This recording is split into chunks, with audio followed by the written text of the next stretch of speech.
Que caigan los mitos y se derrumben las mentiras extendidas durante un milenio. Desde que el Papa concediera a los reyes católicos la potestad de instituir el Santo Oficio en sus territorios, la leyenda negra ha insistido en que la Inquisición española fue la más sanguinaria de Europa, el arquetipo de la barbarie religiosa y de la persecución a los herejes. Pero la realidad poco tiene que ver con esas cansinas máximas reiteradas hasta la extenuación.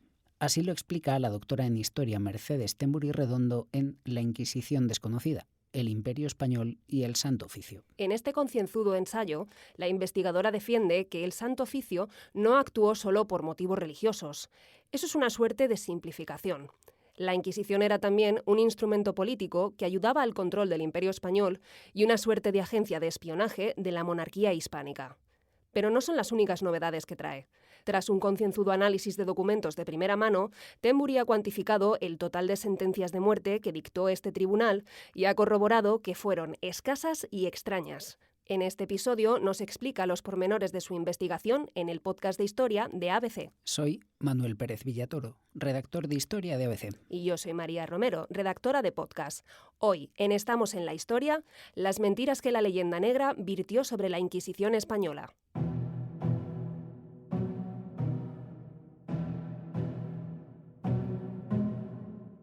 ¿Por qué estudiar a los condenados a muerte por la Inquisición desde 1540 a 1700, cuando la Inquisición duró más de 3 siglos? Claro, es muy buena pregunta. Y la pregunta en realidad que había en el debate historiográfico era saber la actividad procesal que había tenido a lo largo de todo el periodo, que sería 1480 a 1832, ¿no? Lo que pasa que queríamos saber, o yo quería saber, qué había sucedido en su apogeo y en los momentos más intensos.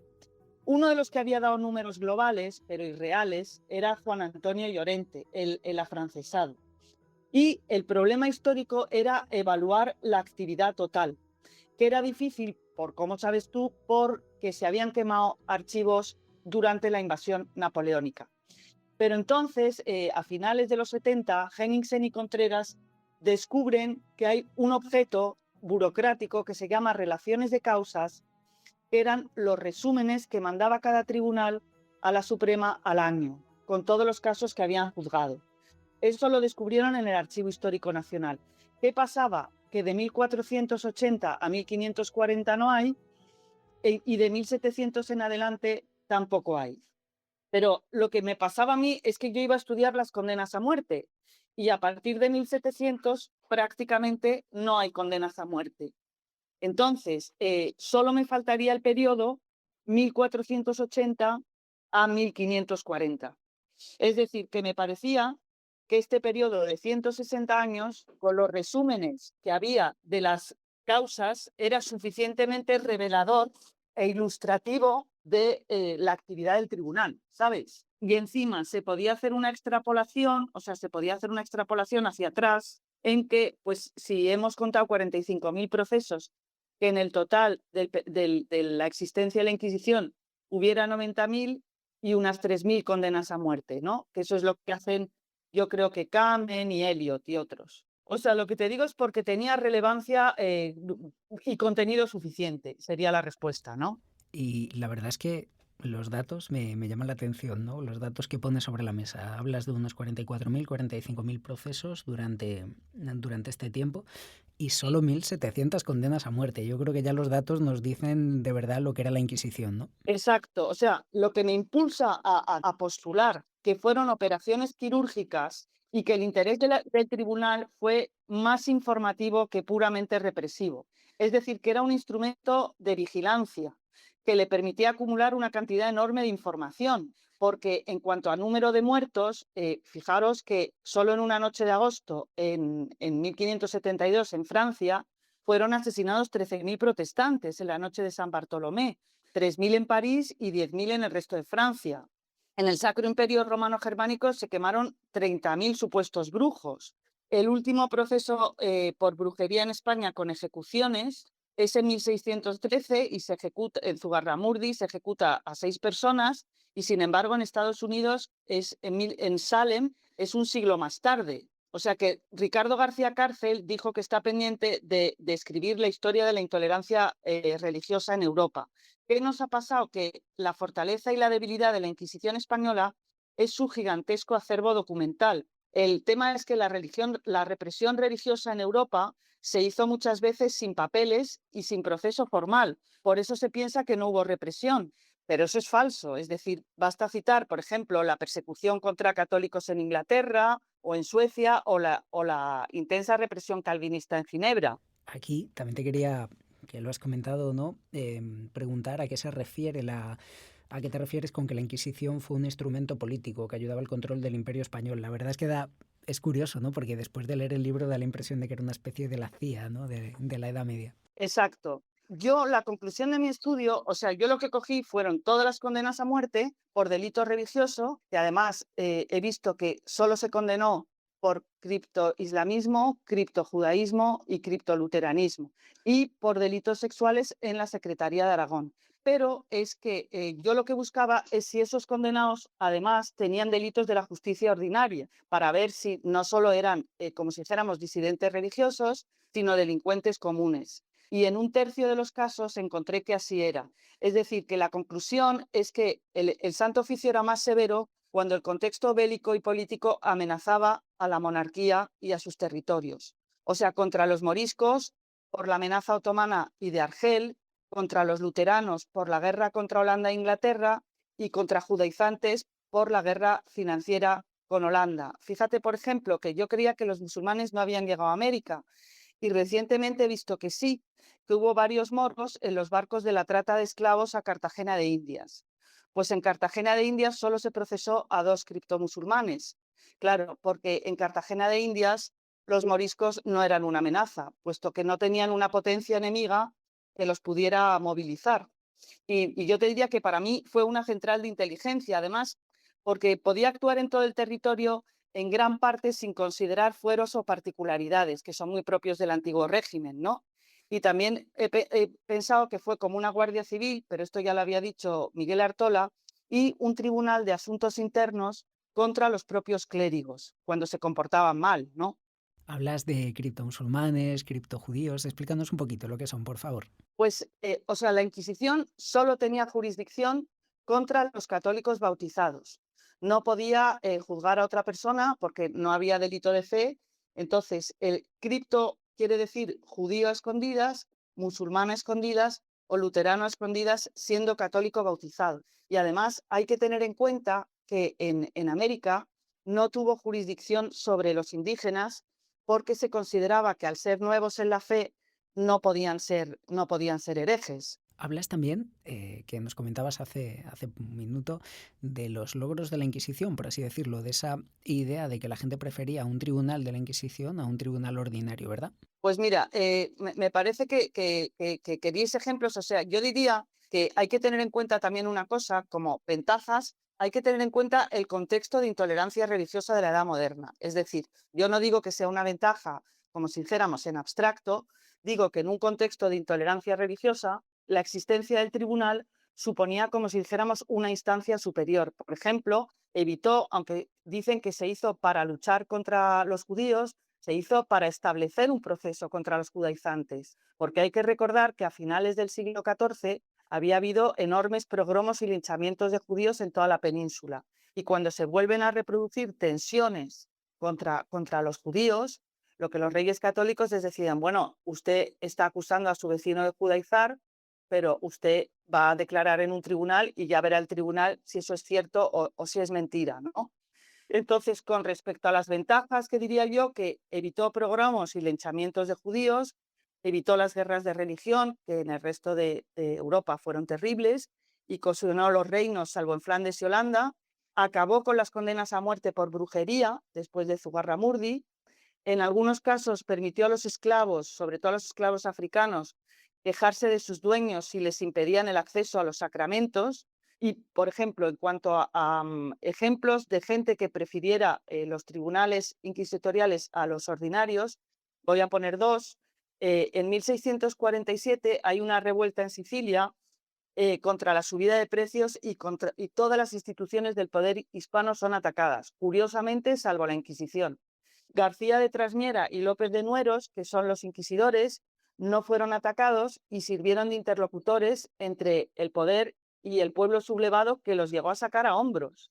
Y luego yo me he encontrado bastantes expedientes de piratas y bandoleros, en este caso luteranos, que ante la inminente ejecución de la justicia ordinaria entraban en debates teológicos muy pintorescos, pensados en un pirata, por ejemplo, que no creían en la transustanciación, que no creían en la intercesión de los santos, ese tipo de cosas, y con eso conseguían ser trasladados a las cárceles inquisitoriales, porque ahí sabían que el proceso iba a ser más largo y que a lo mejor esquivaban la pena de muerte, ¿no? Aquí también te queremos preguntar por el tema de las condenas en efigie, porque se ha hablado mucho de las condenas a muerte, tú hablas de 1700, pero también comentas que la mitad no eran en persona, por así decirlo. Exacto. Mira, las condenas en efigie significa que se quemaba un retrato. Hay que tener en cuenta que ahora no nos damos cuenta porque el poder coercitivo del Estado es muchísimo más grande hoy que entonces de las cárceles la gente podía salir en el fondo con mucha mayor facilidad. Entonces, las condenas en efigie eran o bien a gente que había muerto o bien a gente que había huido. Y en ese caso, en vez de, claro, como ya no tenían al reo, lo que hacían es que en el auto de fe sacaban un retrato y quemaban el retrato. Pero es que yo creo que no somos conscientes, porque creemos que el poder del Estado ha sido siempre similar, lo digo, en que una cárcel del siglo XVI o XVII está muchísimo menos vigilada y menos controlada que una cárcel del siglo XXI, ¿no? Te queríamos preguntar también por el tema de los reincidentes, que era sobre los que más recaían las condenas a muerte, ¿verdad? Exacto, exacto. O sea, lo que el término inquisitorial es relapso o impenitente. Relapso quiere decir que ha reincidido en la herejía, impenitente que no se arrepiente. En el fondo, bastaba con declarar arrepentimiento para eludir la hoguera. Es decir, que vendrían otras penas, a lo mejor penas de cárcel, penas de multas, penas de destierro, pero si había una confesión del delito, no había pena de muerte.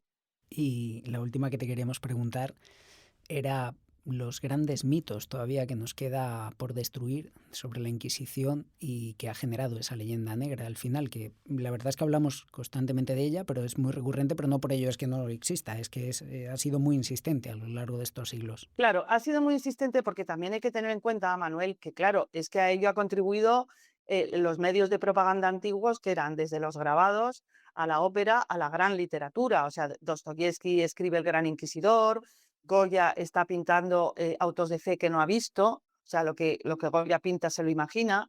Entonces, yo te diría las grandes mentiras, por ejemplo, que torturaba sin medida, torturaba menos que los tribunales ordinarios y con un proceso más establecido. Por ejemplo, la tortura en estos procesos que yo he estudiado o en los 45.000 que vieron Henningsen y Contreras se aplicaba en un 3% de los procesos. Otro de los grandísimos mitos es que quemaba brujas. Precisamente gracias al inquisidor Alonso de Salazar y Frías sirvió para detener las condenas a muerte por brujería. Se calcula que la Inquisición quemó entre 29 y 49 brujos y brujas, que comparado con los números de la Europa protestante, pues es tristísimo y todos esos números son tristes, pero es mucho menor, ¿no? Otro mito es que era una institución sanguinaria. eh, Otro mito es que los procesos eran arbitrarios, los procesos estaban establecidísimos, tanto por los antiguos manuales de Inquisición que se habían hecho en Francia para luchar contra la herejía cátara, que son los manuales de Imerich y de Guy, como por las modificaciones al proceso que introdujo el propio Torquemada o que luego introdujo Valdés. Y bueno, o sea que los inquisidores eran sádicos. Los inquisidores eran básicamente o bien muy versados en leyes o bien versados o sea, se llaman consultores los que eran muy versados en leyes y calificadores los que calificaban la herejía. Pero como si dijéramos, en muchos casos fueron magistrados y juristas de reconocido prestigio. Por ejemplo, tenemos a Ramírez de Fuenleal, que es el segundo presidente de la Audiencia de México. Tenemos a José de Acosta, que es un jesuita, que es un precientífico extraordinario de la América Española. Tenemos a Tello de Sandoval, que va a ser enviado a México para aplicar las leyes nuevas. Tenemos a Mogrovejo, que es el segundo obispo de Lima, que será un personaje, bueno, que está beatificado, es Santo Toribio de Mogrovejo, ¿no? Entonces, efectivamente, todavía queda mucho por desentrañar, pero yo le oí en un congreso a finales del año 24, del 2024, un profesor de la Autónoma de México, Jorge Trasloseros, que dice con todas las letras que era el mejor tribunal de su época con los mejores procesos de su época. De hecho, es que es bastante curioso que comentabas, ¿no? Al final la leyenda negra la arrastramos nosotros cuando, por ejemplo, uno de los manuales más famosos sobre caza de brujas no es ni español, es El martillo de las brujas, ¿no? O sea, es que al final se nos atribuyen cosas que no tienen nada que ver con España, ¿no? O sea, fijaos que por el contenido católico tiene como lema absoluto la libertad del individuo.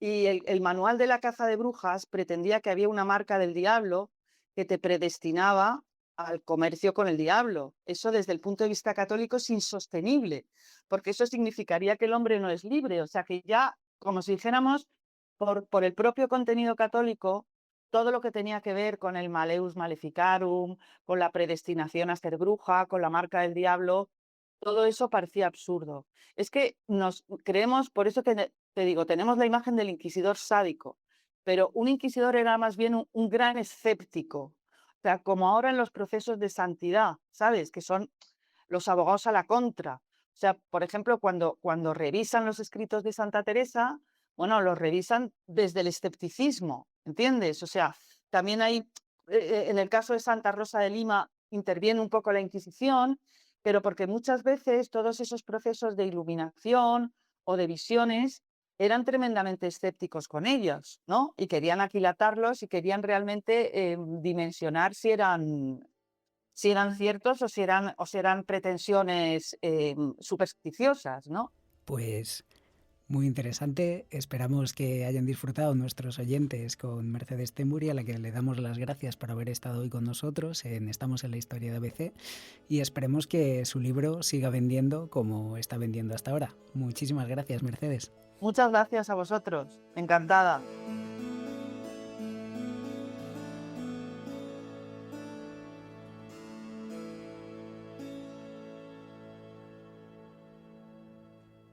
Muchas gracias por escuchar. Estamos en la Historia es un programa realizado por Manuel Pérez Villatoro e Israel Viana. Todos sus episodios están disponibles en la web del periódico abc.es y en las plataformas de audio.